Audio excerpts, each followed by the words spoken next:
En Expoliación y Ciudadanía, su más reciente libro, el historiador y Premio Nacional de Historia Gabriel Salazar realiza una aguda crítica al sistema político chileno y a los relatos oficiales sobre la democracia. A partir de una revisión histórica profunda, cuestiona la exclusión de las mayorías y propone recuperar la soberanía popular como base de una democracia real, con una mirada que conecta las luchas sociales históricas con las crisis actuales de representatividad. Salazar convoca a repensar el rol de la ciudadanía como protagonista del cambio político. Su obra no solo ofrece una crítica al orden establecido, sino también herramientas conceptuales para reconstruir una democracia más participativa y soberana. Eso es precisamente lo que conversaremos con él en este capítulo de Conciencia Activa, como siempre, desde la librería y disquería popular de Recoleta, Recoletras, donde ya nos espera todo el equipo de Conciencia Activa para arrancar con esta charla. Así que nos vamos contigo a Recoleta, César Aguay. Estas no son palabras puestas, no es lo políticamente correcto, iniciando Conciencia Activa, pero de verdad, para todo nuestro equipo es un honor, verdaderamente un honor tener a nuestro Premio Nacional de Historia 2006, el historiador Gabriel Salazar, aquí en Recoletras, la librería y disquería popular, para hablar de tantos temas que domina con tanta sapiencia el querido Gabriel Salazar. Gabriel, muchísimas gracias por aceptar nuestra invitación y venir a este lugar que tú conoces y sabemos que tienes un alto concepto de lo que es Recoletras y estar con nosotros. Muchas gracias. Bienvenido a Conciencia Activa. Gracias, maestro. Buenos días. Un gusto saludarte y no solo escucharte, sino verte aquí un poco de reojo, ¿no? Nos conocemos hace mucho tiempo y tengo muy buenos recuerdos de tus entrevistas anteriores y conversaciones anteriores. Mira, sí, mucho gusto. El gusto es para nosotros. Es tanto el tiempo que nos conocemos que yo, para el tiempo de la pandemia, si no me equivoco, estábamos terminando la pandemia, fui a la casa de Gabriel Salazar, que vive en la comuna de La Reina, paso el dato, al lado del Jumbo de La Reina. Fui a entrevistar a Gabriel y me acuerdo que no sé cómo salió la conversación ahí, estábamos saliendo, me dijo, me encantan los higos. Bueno, yo me acordé que le encantan los higos. Me dijo, me da lo mismo que sean higos secos, higos del árbol. Aquí un regalo, maestro, para usted. Ahí, muchísimas gracias. Le saqué el precio, por si acaso. Me costó sacarle. Ya. Está sin precio. Eso estaba mirando, pero que no tiene. No me equivoco, ¿te gustan los higos? ¿O ya, sí, por supuesto. ¿O te dejaron de gustar? Y muchísimas gracias. Bueno, y estamos haciendo esta entrevista en un país con Gabriel Salazar donde no hay clase obrera. ¿Cómo va a haber clase obrera si ya no existe la industria, o no, Gabriel? Así es. Así es. Y no existen industrias porque el paso natural que se ha tenido que dar en esta sociedad de libre mercado, como quiera llamarse, o porque no hemos querido tener industria o no podemos simplemente tener industria. Bueno, es uno de los grandes problemas históricos que en este país no se ha resuelto a lo largo de 200 años. Chile debió industrializarse en el siglo XIX, más o menos mediados del siglo XIX, pero siempre hemos estado siendo gobernados, te podría decir así, no por una burguesía industrial, sino por una burguesía mercantil, ¿no? Que le gusta exportar, le gusta importar, le gusta vender, le gusta revender, ¿no? Y en este sentido no privilegió nunca una revolución industrial, ni políticamente ni económicamente. Incluso ha hecho fracasar 3 intentos en el país de industrializarse, uno a mediados del siglo XIX, no entré en detalle, otro a comienzos del siglo XX, y el último intento, ¿verdad?, que se quiso hacer a través del Estado, de la Corfo muy especialmente, y que también fracasó. Y al día de hoy estos 3 intentos han sido fracasados, han sido abortados, diría uno, políticamente, y por eso es que al día de hoy no tenemos resuelto este problema del desarrollo industrial, ¿no? No tenemos industria, no tenemos burguesía industrial, no tenemos una clase social importante que debiéramos haber tenido, una burguesía industrial. ¿Qué es lo que es una burguesía industrial, Gabriel? Disculpa, ¿qué es lo que es una burguesía industrial? Bueno, la burguesía industrial es la que acumula capital, pero a través de la industria. Y esto es muy importante porque la acumulación de la burguesía industrial se produce sobre la base de invertir en bajar el costo de producción, incrementar, por tanto, la productividad, desarrollar la tecnología productiva. Entonces, al bajar el costo, aumenta su ganancia. Y esto es muy importante porque al hacer eso va a ir desarrollando lo que Marx llamaba las fuerzas productivas, ¿no? Es decir, la tecnología, la capacidad de producción, el trabajo, los trabajadores, etc. En cambio, la burguesía mercantil, que es más antigua que la industrial, esta que aparece en el siglo XIV después de Cristo, la burguesía mercantil acumula dinero de otra manera, comprando al productor, pongamos un agricultor que produce leche o cualquier cosa, le compra barato, le castiga el precio, castiga la ganancia del productor, porque él compra y vende caro. La acumulación mercantil consiste en comprar barato y vender caro. Por eso la burguesía mercantil no produce, es un intermediario y su acumulación de capital, dinero, solo capital, dinero, es puramente sobre la base de castigar al productor y castigar al consumidor. Y acumula dinero sobre dinero, sobre dinero, sobre dinero, porque no está obligado a invertir en el proceso productivo, al contrario. ¿Sí? En cambio, la burguesía industrial, su acumulación consiste en bajar constantemente el precio de sus productos. Y está obligado además porque los mercaderes, que son sus intermediarios para llegar, por ejemplo, al mercado mundial, le castigan el precio. Entonces está obligado, si quiere ganar, bajar el costo de producción. Por eso es que está obligado también a desarrollar las fuerzas productivas. Por eso el viejo Marx, ¿no?, que está tan pasado de moda según algunos, señalaba que la burguesía industrial genera un proceso de capitalismo revolucionario porque desarrolla siempre las fuerzas productivas y arrastra el desarrollo también de la clase trabajadora, ¿no?, a través del desarrollo de la tecnología. Mientras que la burguesía mercantil, que castiga al productor y al consumidor y acumula dinero puro, sin inversión en el proceso productivo, no es una burguesía revolucionaria, no desarrolla las fuerzas productivas. Al contrario, las subdesarrolla.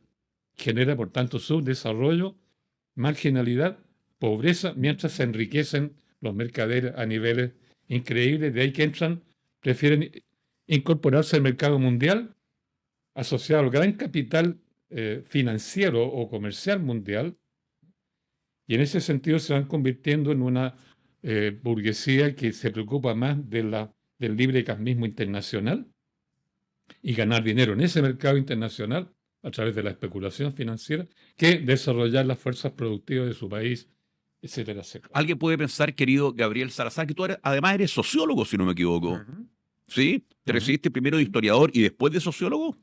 Estudié primero Historia y Geografía, hice Educación Cívica, trató el título. Después estudié Filosofía, completo. Mira. Egresé, no hice tesis. Y Sociología también completo, egresé sin hacer tesis tampoco, porque ya tenía el título en Historia.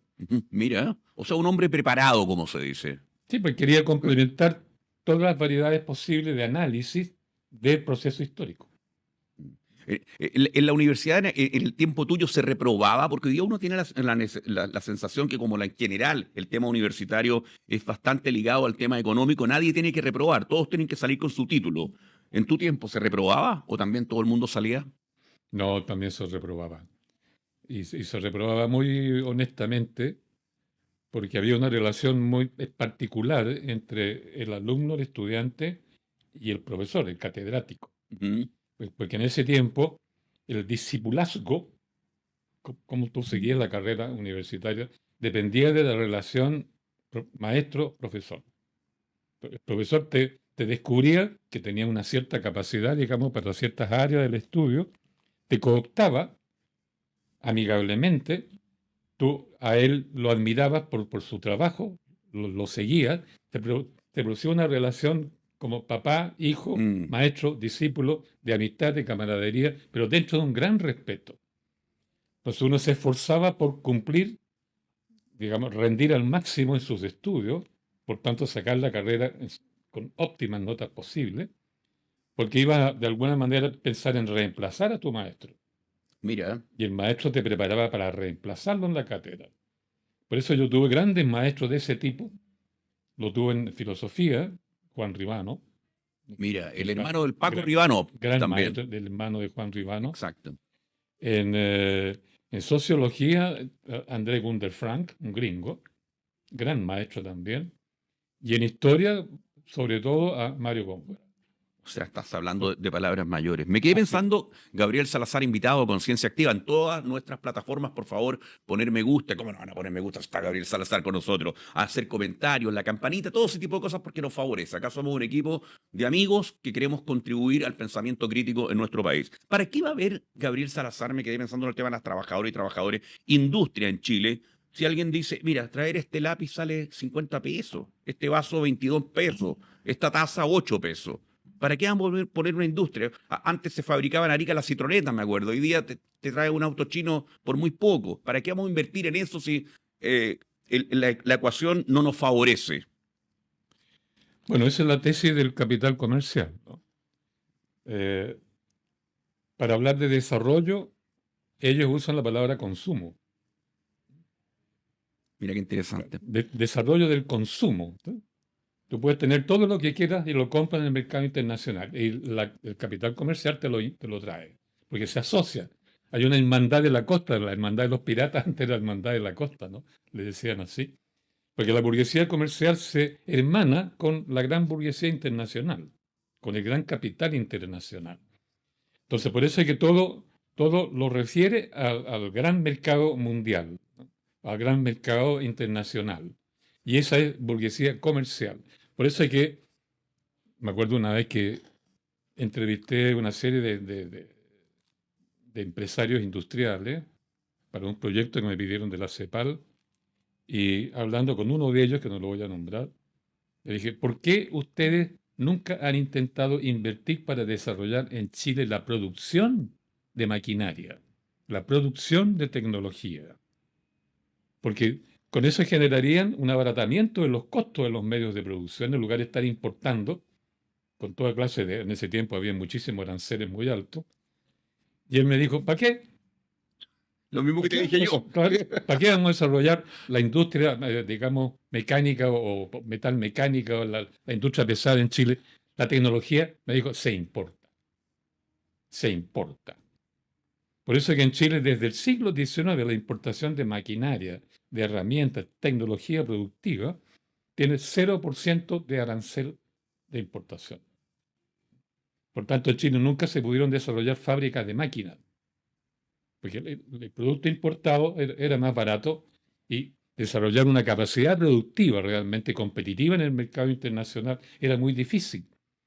Por eso es que el país que quería desarrollarse en los años 50, 60, 1940, 1950, 1960, ponía aranceles aduaneros protectores para proteger la industria naciente hasta que estuviera en capacidad de competir en el mercado internacional. Y por eso es que estos mercaderes siempre lucharon por poner 0% de arancel aduanero a la importación de maquinaria. Por eso en Chile nunca hemos tenido fábrica de maquinaria. Sí hubo en el siglo XIX. Sí hubo hasta comienzos del siglo XX, 1908, 1910. Pero después nunca. Ni siquiera en el Por la tiempo de cuestión del Allende. arancel, cero. Ni siquiera en el tiempo de Salvador Allende se intentó algo. Ni siquiera. Cuando se planteó desde la Corfo, desde el Ministerio de Economía, desde los gobiernos de Frei y de Allende, la necesidad de desarrollar la industria, ¿no?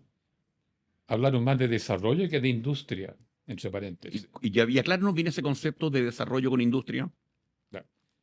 Claro, se subentendía que desarrollo significaba desarrollo industrial.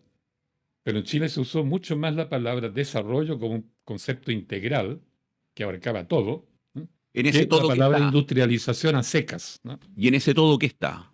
Bueno, en ese todo, la industrialización chilena se concentró en la fabricación, el levantamiento de fábricas de bienes de consumo, de vasos, de tacitas, de anteojos, de fideos, etcétera, no de bienes de capital, o sea, no de medios de producción. Toda la política de la Corfo, todos los gobiernos radicales, los gobiernos de Frei, los gobiernos de Allende, protegieron la importación, no trajeron, no importaron libremente productos que se producían en Chile de consumo, pero dejaron 0% de arancel aduanero para la importación de maquinaria. Por eso en Chile no surgieron fábricas de máquinas durante la industrialización del Estado, Partido Radical, Demócrata Cristiano, la Unidad Popular, no. Por eso es que seguimos dependiendo de Estados Unidos. Sacamos toda una teoría de la dependencia para liberarnos de la dependencia, pero dejamos 0% de interés para la importación de máquinas desde Estados Unidos. ¿Y por qué no de China Y ahora? le pedimos, por favor, que nos importe, permitiera importar maquinaria. Estados Unidos no nos trajo para acá, no exportó a Chile, digamos, ¿sí? Con bajo interés o cero interés, maquinaria moderna. Nos vendió la maquinaria vieja anterior a la guerra. ¿De qué tiempo estás El hablando, Gabriel? chatarra. Por eso es que durante el gobierno de Frei de Allende no hubo desarrollo industrial propiamente tal en Chile. Cierto que aparecieron fábricas textiles de toda clase de bienes de consumo, pero no de bienes de capital. Mm. Y esto es muy importante, porque según toda la teoría del capitalismo, el capitalismo se desarrolla industrialmente cuando el país en cuestión tiene en su territorio dos tipos de fábricas. Las que fabrican bienes de consumo directamente para la población y las que fabrican las máquinas que alimentan esas fábricas de bienes de consumo. Entonces, hay un mercado interindustrial, porque los que fabrican máquinas no le venden al público, le venden a otros empresarios. Y ese mercado no lo tuvimos nunca en Chile durante la otra democracia, nunca. Y ahora que domina absolutamente, con el modelo neoliberal y capital comercial, incluso se dedicó a cerrar las fábricas, la fábrica de bienes de consumo que antes habían. Mira, Hoy no queda ninguna fábrica importante de esa época en pie. La más importante simbólica, que no fabricaba máquinas, sino acero o achipato, también está cerrando.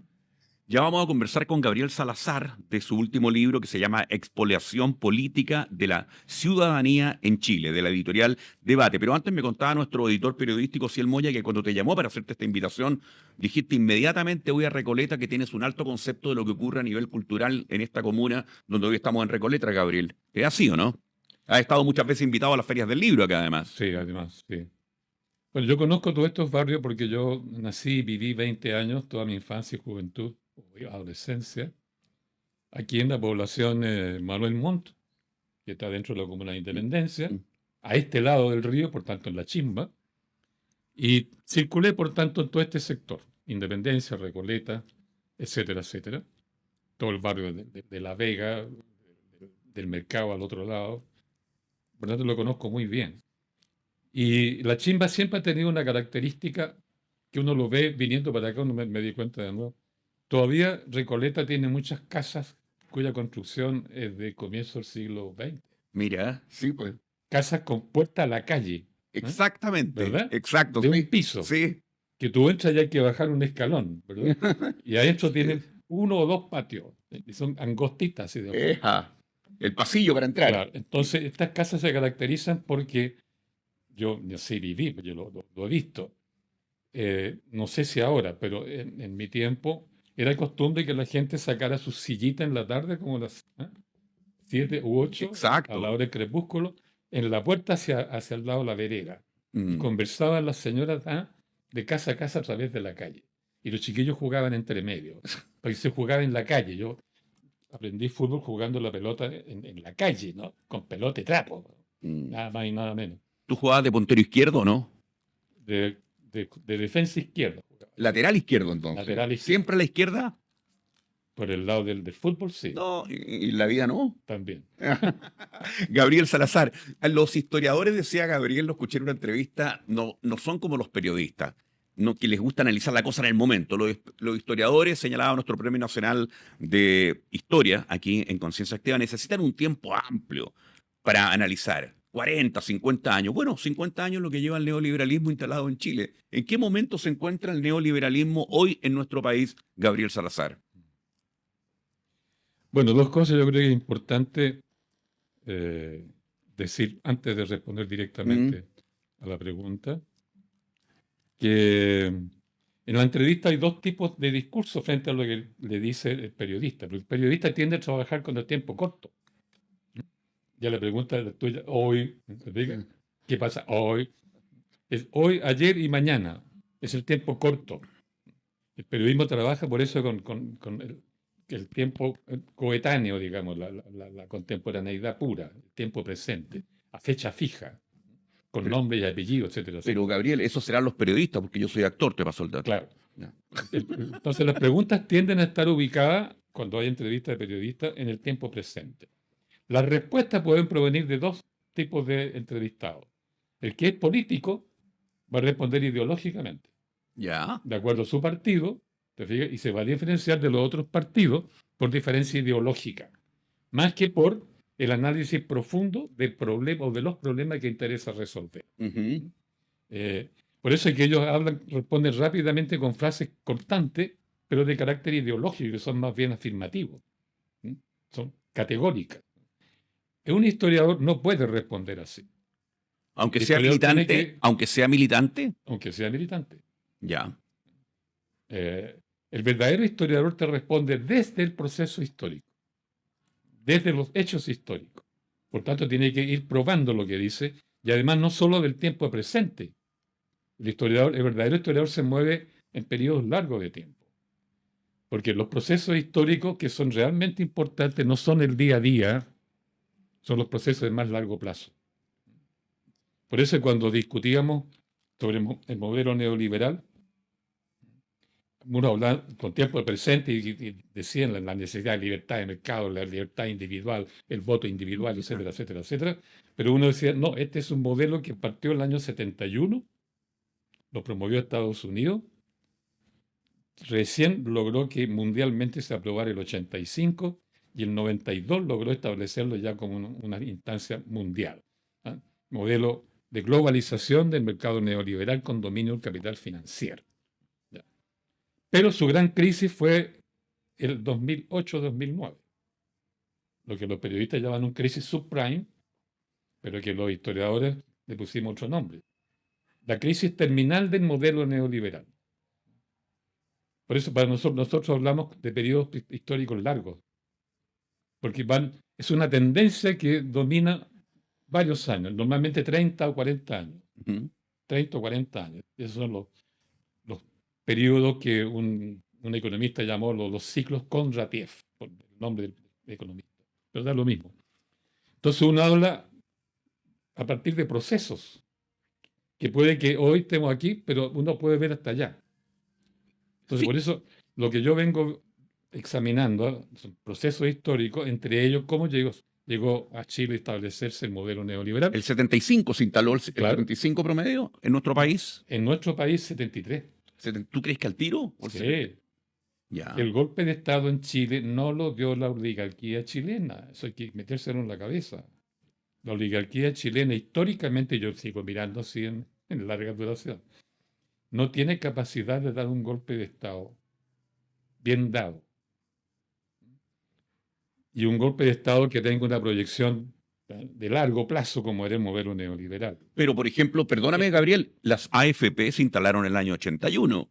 O sea, No, pero el golpe de Estado del 73 de acuerdo. fue diseñado en Estados Unidos y implementado por Estados Unidos a través de dos tipos de títeres chilenos. Los Chicago Boys, que desde el año 57 lo estaban entrenando en la Universidad de Chicago.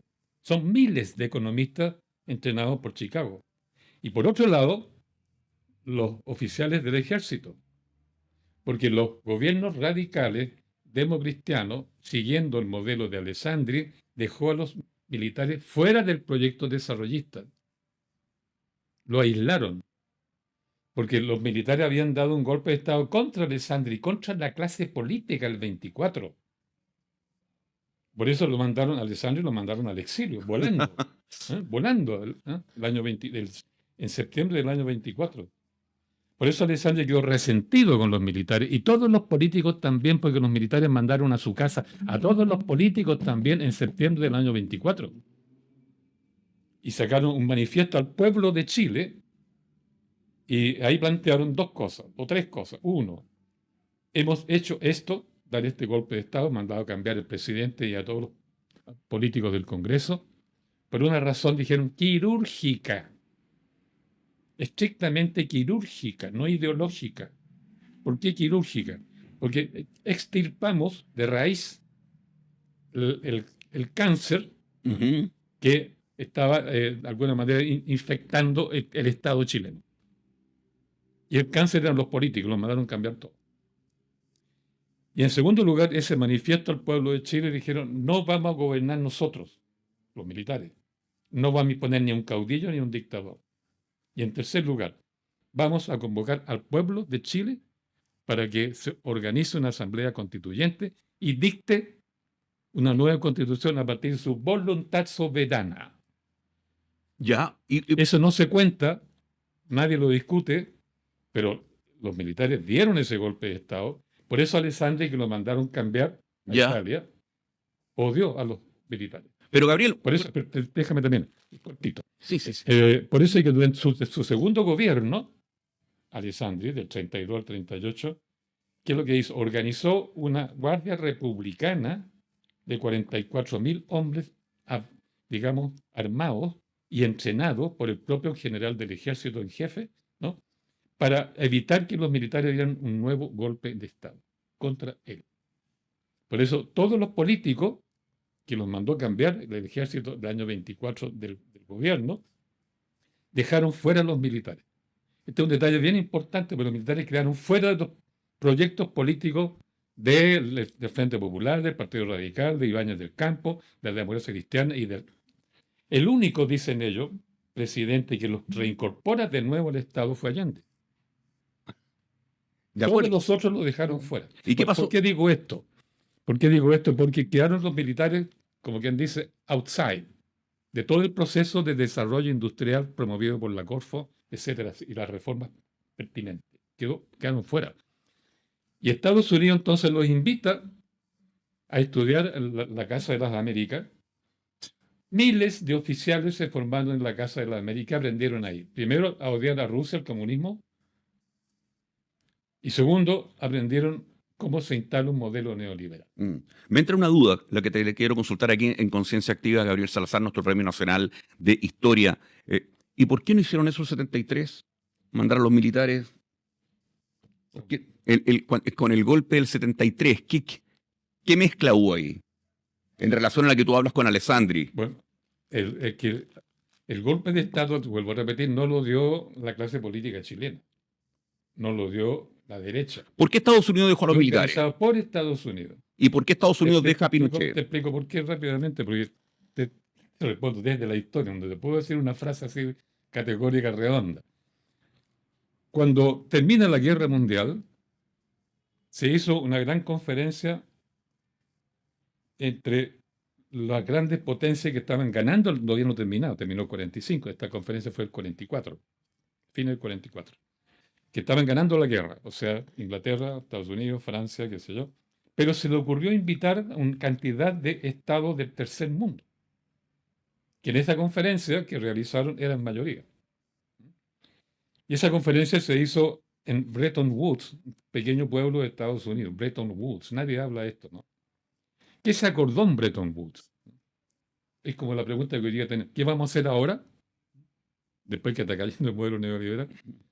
Entonces se preguntaron, ¿qué vamos a hacer ahora que se va a acabar la Segunda Guerra Mundial?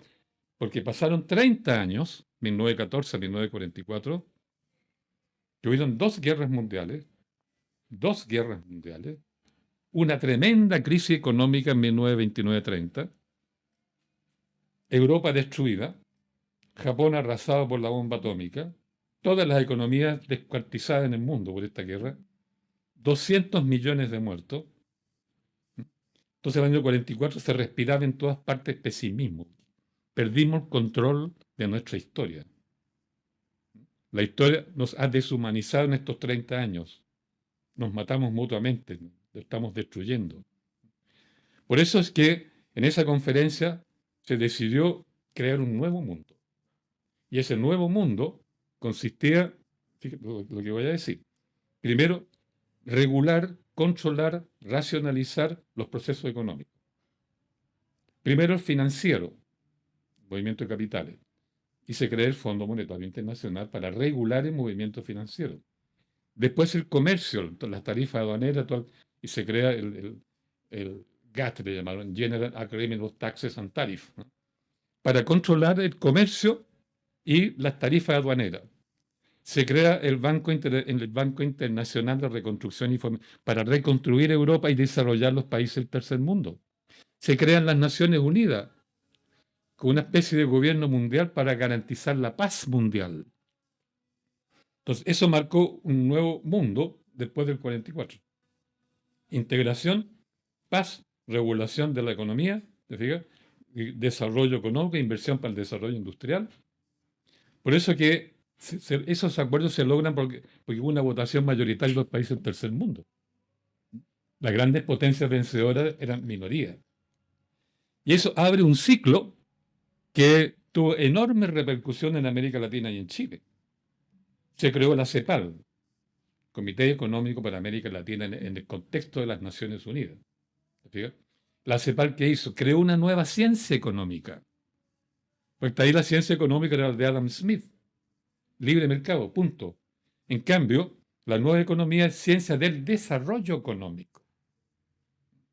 La CEPAL inventó una nueva ciencia económica que fue adoptada por los países, por la India, por ejemplo, otros países del tercer mundo, por el sudeste asiático. Y comienza entonces la lucha por la industrialización de América Latina y de Chile, etcétera, etcétera. Y todo el mundo entonces elevó los aranceles aduaneros para proteger la industria naciente que estaba creándose dentro. En ese contexto se desarrolló Japón, todos los países del sudeste asiático, etcétera, etcétera. Y Chile comenzó su desarrollo también. ¿Por qué digo esto? Hay que entender esto para entender por qué Estados Unidos no le gustó esto. Porque todos los países del tercer mundo se volvieron proteccionistas. ¿Se fijan? Se volcaron hacia adentro para generar su propio desarrollo. Entonces el mercado mundial, el libre mercado mundial colapsó. Quedó reducido a Estados Unidos y unos pocos países. Y Estados Unidos, aquí está la clave, y Estados Unidos, vencedor en las dos guerras mundiales, primera potencia mundial militar y económicamente, se encuentra con que en los años 50, 55, hasta el 60 y tanto, no tenía mercado donde colocar su producción. Estaban todos protegiéndose detrás de los aranceles aduaneros para desarrollar su industria, integrar su población, mercados comunes. Recordemos el mercado andino, acá en América Latina. Y ahí se mete la Corfa, ahí se mete que todas las políticas del Partido Radical, de la democracia cristiana, de la Unidad Popular. Pero Estados Unidos se quedó sin mercado. El dólar comenzó a caer. Los países exportadores de petróleo subieron el petróleo a precios increíbles y el dólar se desinfló. Estados Unidos con una gigantesca deuda externa que hasta el día de hoy no ha pagado. No ha pagado. Y pesa sobre la economía. Por eso es que China especula con eso, precisamente. Por eso es que Estados Unidos entonces decidió el año 71, se retira de los acuerdos de Bretton Woods.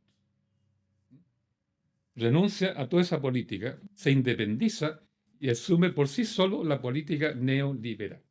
Necesito un mercado libre para poder vender yo mi producción industrial. Y fue forzando la revolución neoliberal violentamente.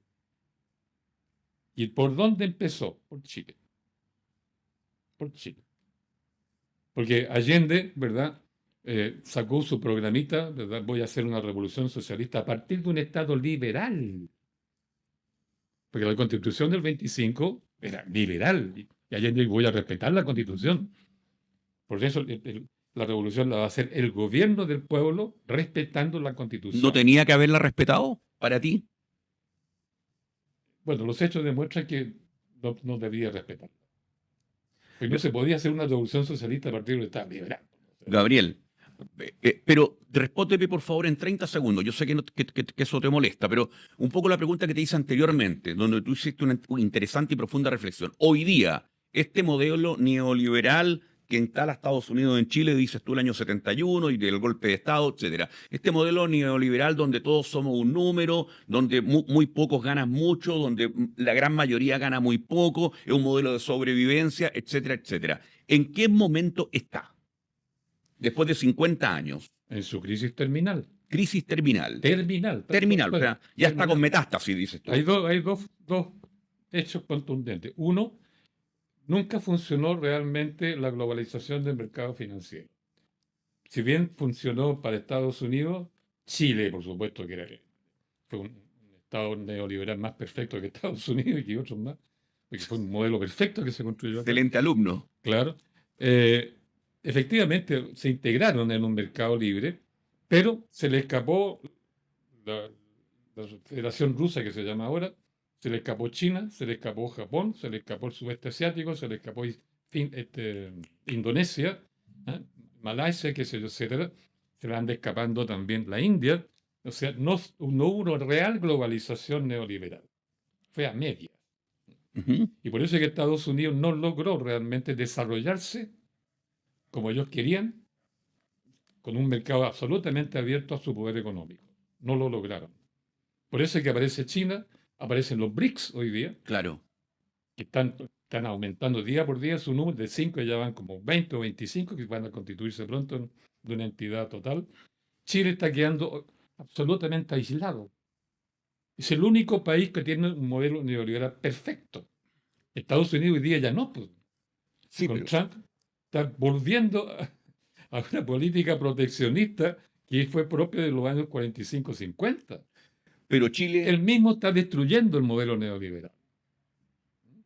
pero lo que no tienen, Gabriel, los otros países, y sí tenemos nosotros, y sobre todo aquí en Conciencia Activa, es tu presencia, nuestro Premio Nacional de Historia 2006, y además es el autor del libro de la editorial Debate, que se llama Expoliación Política de la Ciudadanía en Chile, tu última producción. ¿Qué Así es. pasa? Primero, danos un resumen de este libro. Bueno, cortito parece que tiene que ser, ¿no? Cortito.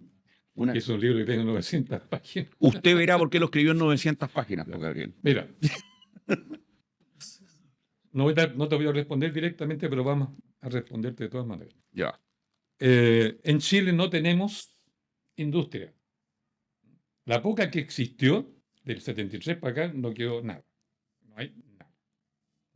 No tenemos burguesía industrial. No tenemos proletariado industrial.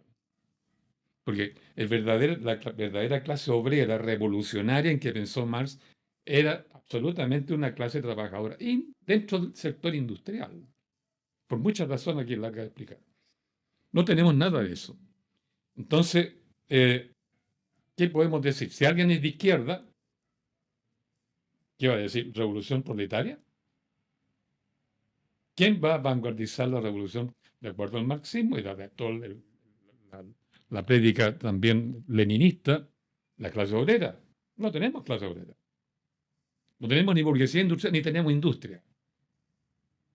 ¿Va a utilizar esos conceptos? Los mismos viejos conceptos. Además, que el problema, cuando hablamos de la revolución proletaria estricta, con clase obrera de vanguardia, que nunca fue vanguardia, la vanguardia fue el partido que dominó a la clase trabajadora. El caso de la Unión Soviética, como se formó, está clarito. Está clarito. No fue la clase obrera, fue el Partido Comunista, que hizo la revolución, construyó el Estado, dominó y mató no sé cuánta gente. Hay que decir las cosas como son. Ahora no tenemos ni industria ni clase obrera, no podemos hablar ni de comunismo siquiera, ni de socialismo al estilo antiguo. Entonces, ¿qué conceptos vamos a utilizar en cambio? Ya dice, uno de los problemas de la clase obrera es que la clase obrera, a pesar de todo, era un grupo, ¿no? Todas las mujeres dueñas de casa no estaban ahí. Todos los chiquillos jóvenes que todavía no trabajaban no estaban ahí. En los países nuestros, donde hay una enorme masa marginal, poblador, etcétera, no estaban ahí. La gran clase asalariada que no era industrial, no estaban ahí, campesinos, los peones, los vagabundos, ahora los inmigrantes. No podemos seguir utilizando conceptos de otras épocas. Solo por fe dogmática podemos hacerlo. Gabriel, disculpa, ¿tú quieres decir en tu nuevo libro de la editorial Debate, Expoliación Política de la Ciudadanía en Chile, es que los ciudadanos de nuestro país no pesamos nada? Por ¿No eso, decidimos nada? ¿qué concepto podemos utilizar hoy día para cambiar las estructuras que nos molestan y que en Chile llevan 200 años y no se han cambiado? Yo respeto enormemente todo lo que significa el marxismo, la labor que cumplió la Unión Soviética en el plano internacional, todo lo que tú quieras. Pero hay que ser realista, hay que conocer la realidad concreta en que estamos inmersos, y en Chile no tenemos clase obrera, no tenemos partido político revolucionario popular, tenemos dos partidos que ¿cómo se llama? Partido Socialista, Partido Que fue Comunista. creado, claro, por Recabarren. Los dos hoy día son criaturas parlamentaristas. No tienen ninguna relación, no están inmersos en la clase popular, porque además no tiene clase obrera. Tampoco están los pobladores. Uno va hoy día a los grandes campamentos de Viña del Mar, por ejemplo, que están en San Antonio. Uno los ve allí, no hay, digamos, militantes políticos apoyando. Tú dices no están en la base, los partidos políticos no están están en la base. Sí, pero si no hay clase, no. Tampoco hay estudiantes que por solidaridad están ahí. Tampoco hay curitas de la iglesia joven allí. Pero hay clases ¿Quiénes están trabajadoras. allí? Hay mafias. ¿Cómo es eso? Mafias, pues. Por favor. Muchos grandes campamentos, hay mafias que se anticipan, ven un terreno grande, lo arriendan con el dueño, arreglan qué sé yo, no qué, recuerdo el pacto que hacen, Ajá. y ellos después llaman a una toma y Y van- arriendan los arriendan, sitios a los pobladores, y más encima les dicen, para su seguridad frente a la delincuencia, nosotros les damos protección. O sea, pero esto no es pagan crimen una organizado, ¿eso se llama crimen organizado? Sí, porque hoy día son las mafias las que están controlando el proceso de formación de campamentos. No todos los campamentos, pero los más grandes Ya. sí. Ahora, no tenemos clase obrera, pero sí tenemos clase trabajadora. ¿Por qué los partidos políticos no están en la base social de esa Pero- clase trabajadora? Recuerde que la clase trabajadora, no podemos decirla como decíamos un año con la clase Ya, trabajadora, qué sé yo. ya. ¿Por qué razón? Porque en Chile el Código del Trabajo no garantiza trabajo permanente. Aquí domina el trabajo precario, temporal. Mm. El 60% de los contratos de trabajo en Chile son precarios. Dependen de la voluntad del patrón, del empleador. ¿Qué es un contrato Son precario? temporales. ¿Qué es un contrato precario? Por ejemplo, yo mismo, después que renuncié a la facultad de la Universidad de Chile, me contrataron en la UNCE, el ex pedagógico, con contrato a honorario. Eso significa que tengo que firmar contratos semestre a semestre. Me evalúan constantemente. Si quieren echarme, ni siquiera me dan aviso. No te cortan, no te renuevan el contrato y punto. Necesidades de la empresa se llama eso, ¿no? Necesidad de empresa. Yo No. estudié todas estas carreras que tú mencionas, estudié Filosofía, sociología. claro, cuando era de la Chile, todas esas cosas. Trabajé en 4 facultades allí, Derecho, qué sé yo, etcétera, y me contratan en la UNCE, el ex pedagógico, para hacer clases, pero con contrato honorario. Trabajé como 3 años y de repente, pum, nada, no me avisaron ni por teléfono, ni con una carta, ni con un correo electrónico. Ay, tenía amigos ahí. No, está fuera. Pero qué raro, porque tú, incluso para el sistema neoliberal, Gabriel Salazar, estoy pensando, un tipo como tú, premio nacional, Pero ¿qué quiero prestigioso, decir con eso? vende imagen, incluso le sirve para traer más No alumnos. importa, que- eso es lo personal, digamos. Pero el punto es que el contrato de este tipo domina a todos niveles en Chile, incluso entre los ejecutivos de empresas. Muchos gerentes, por ejemplo, de marketing, ¿no?, tienen contratos de este tipo. Por tanto, los dueños, el del directorio, si le cae mal a un señor, lo echan porque le cae mal. Qué buen Razón tema estás política. tocando. A Gabriel. Y por muy ejecutivo de empresa que sea, este caballero tiene que irse. Pero mira qué buen tema estás tocando tú a propósito de tu libro de la editorial Debate, Expoliación Política de la Ciudadanía en Chile, aquí en Conciencia Activa. Porque claro, al haber clase trabajadora simplemente, uno se pregunta, ¿y estamos todos en la misma parada? En un banco, el ejecutivo del banco es un trabajador que tiene intereses compartidos con la cajera del banco, pregunto yo, o con la señorita que es de una empresa externa que está barriendo el piso del banco. Bueno, ahí no domina el sentido de carrera por mérito. En parte sí, pero en parte depende de las relaciones de amistades que hayan dentro. Ni siquiera política, también política, pero la amistad domina más fuerte. Y la amistad se construye en los colegios que estudiaron juntos, donde veranean, donde se juntan en el verano, etcétera, etcétera. Claro. Pero terminar la respuesta a tu pregunta inicial, que no terminé de responderla. Hoy día no podemos usar con la misma sacralidad, podríamos decir, de antes, clase trabajadora, proletariado, industrial, qué sé yo, clase obrera, ¿no?, el pueblo, así como en los años 60. No, porque hoy día el trabajador no es el mismo de los años 60. Tiene contrato precario. En esa época tenía contrato permanente. Permanente. Fíjate, podía seguir una carrera. Tenían partidos políticos que trabajaban en la base, metidos con pobladores, con obreros. Hoy día no, nada, nada. Están preocupados de la próxima elección, ¿Ya? como has dicho tú tantas veces. Además, los trabajadores hoy día tienen trabajo precario, o sea, ni siquiera tienen un patrón, están circulando entre todos, porque tienen que vivir de alguna manera y se agarran de lo que pueden. No van a pelear con el patrón si les dura poco la pega. Oye, ¿cuántos capítulos? Pero ¿cuántos Por esa capítulos? razón, y ahí termina ahora, déjate terminar. Ah, Por esa razón, ¿qué términos vamos a usar hoy día para lograr crear el poder popular necesario para cambiar todas estas cosas? Ciudadanos. Todos somos ciudadanos. Hasta los niños son ciudadanos. Todo el que vive aquí, en Recoleta, sabe la importancia que tienen los niños y los jóvenes, los adolescentes en la vida de la comunidad local. pero Organizan batucadas, ¿no? En Ya. las barricadas están ellos llevando y trayendo cosas, ¿no es cierto? Tienen idea, tienen el arte, controlan el fútbol. Las barra bravas. Son ciudadanos activos, los niños, los adolescentes. Pero, en cambio, los políticos no, tienen que tener 18 años para arriba. Ellos nos ponen condiciones para ser ciudadanos. La vida ciudadana no necesita condiciones, se expresa naturalmente en la vida local. Mm. Por eso hoy día tiene mucho más sentido hablar de ciudadanía, que abarca todo. Y abarca, Mujeres, cabros chicos, viejos, de todo. y tú en tu todo. libro abarcas los dos procesos constituyentes fallidos de nuestro país en este libro, Abarco todos los procesos Expoliación constituyentes. política de la ciudadanía en Chile. Abarco los 11 procesos constituyentes que hemos tenido. Hay 11, mira. 11, Ya. 1812, 18, 22, 23, 24, 33, 91, 25, 80. Y tú dices que Y los dos hay últimos que seguir peleando por una nueva constitución, aunque la gente no tenga ganas. resuelto. ¿Y qué haces tú cuando Hasta el falta? día de hoy no tenemos una constitución legítima y al mismo tiempo eficiente. Pero ¿cómo motivas tú para que las personas ya estáis locos? Ya tuvimos 2 procesos, no, vamos a ir de nuevo, no perdamos tiempo.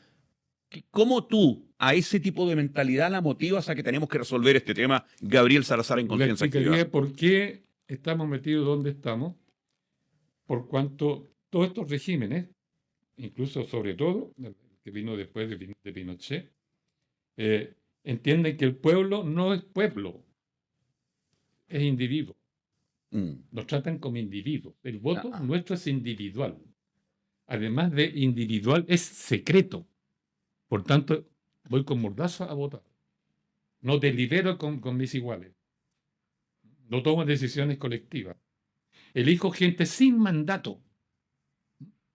Pues vamos a votar por un presidente próximamente y vamos a poner una rayita y vamos a elegir a quien nos gustó más de acuerdo a su promesa o su papá, ¿no? O la sonrisa que nos esboza en las campañas y los carteles que nos llenan por todas partes. Vamos a votar de acuerdo a una promesa. No estamos ejerciendo un mandato. No somos soberanos, no somos verdaderos ciudadanos. Bueno, este libro... La obra maestra del capitalismo mercantil es convertir al pueblo no en un pueblo soberano, sino en un conjunto de individuos que votan en secreto, cuyo voto no cuenta. No cuenta porque es un número. Y él ni siquiera lo suma, lo resta y lo analiza y lo comenta. Ahora, o lo uno no quita lo otro, pues Gabriel, que el voto sea secreto, ahí está, hasta ahí podríamos estar bien, pero que no cuente otra cosa. Pero ¿por qué el secreto no cuenta? Si el pueblo solamente puede ejercer su poder, su soberanía, si se reúne, digamos aquí en la comuna de Recoleta, aquí más fácil que se reúna, yo creo, encuentro yo, obvio, para aquí están las que condiciones. tenga una asamblea para discutir los problemas que lo afectan a él, en su guata, en su vida, en sus niños. Bueno, hagamos un sindicato. No problemas abstractos. ¿Qué es lo que viene a ser el partido tanto? ¿Qué es lo que viene a ser? Tenemos 30 partidos. Tenemos 200 candidatos. No vamos a estar pensando en profundidad, estudiando qué es lo que piensa cada uno de ellos para votar. No. Lo lógico es que nos reunamos aquí en Recoleta, asamblea, y los problemas que afectan a qué sé yo, Recoleta son específicamente concretos, no ideológicos. Tenemos ya entonces el nuevo sindicato de Conciencia Activa, presidente Gabriel Salazar, tesorero mi persona, primer secretario Osiel Moya. Catalina, ¿qué cargo quieres tú, mi amor? Catalina Araya. Lo va a pensar ella. Y Vladimir Araya, ¿qué cargo te damos a ti? consejero republicano. Suena No, bien. pero tiene que ser una asamblea de No, pero no. recoletos, No, de recoletos. No, pero no importa. Yo vengo de la reina, antes venía de Independencia. No, usted llegó caminando y Usted se que va. sabe de dónde viene, ¿no? Yo vengo de la Villa Frey, señor. Usted Ve. llegó caminando acá y usted se va con un paquete de higo, otro paquete de higo y mira el regalo que le hace la Disquería y Librería Popular de Recoleta al querido Premio Nacional de Historia 2006, don Gabriel Salazar. Mire, su amigo Recabarren ahí. Ah, qué Mira, bien. un libro pesado. ¿Qué me dice? Jorge De Jorge Soto Veragua, nuestro artista local. Qué bien. No, pues es un libro. Pesa más que el tuyo de 900 páginas, ¿o no? Anda Mira, por ahí. déjalo caer, pues, para que se escuche el ruido. Porque este papel caro. Esto es absolutamente caro. Papel caro. Así que, por favor, listo. La gráfica y todo. Aquí se lleva todo. Gabriel, Muy agradecido por sus higos, No, este libro, por al su contrario. conversación, por la compañía y sobre todo por estar aquí en la comuna de de Recoleta. ¿Y me aceptaste como nuevo agente literario tuyo para que me dé currículum, Gabriel, o no? ¿Podemos decirlo públicamente? como ¿Qué su paso a jefe ser tu general. nuevo agente literario? Yo te lo pedí antes para que me dé currículum. Vale. Perfecto. A partir de hoy, el nuevo agente literario Gabriel Salazar. Muchas gracias. Que estén bien.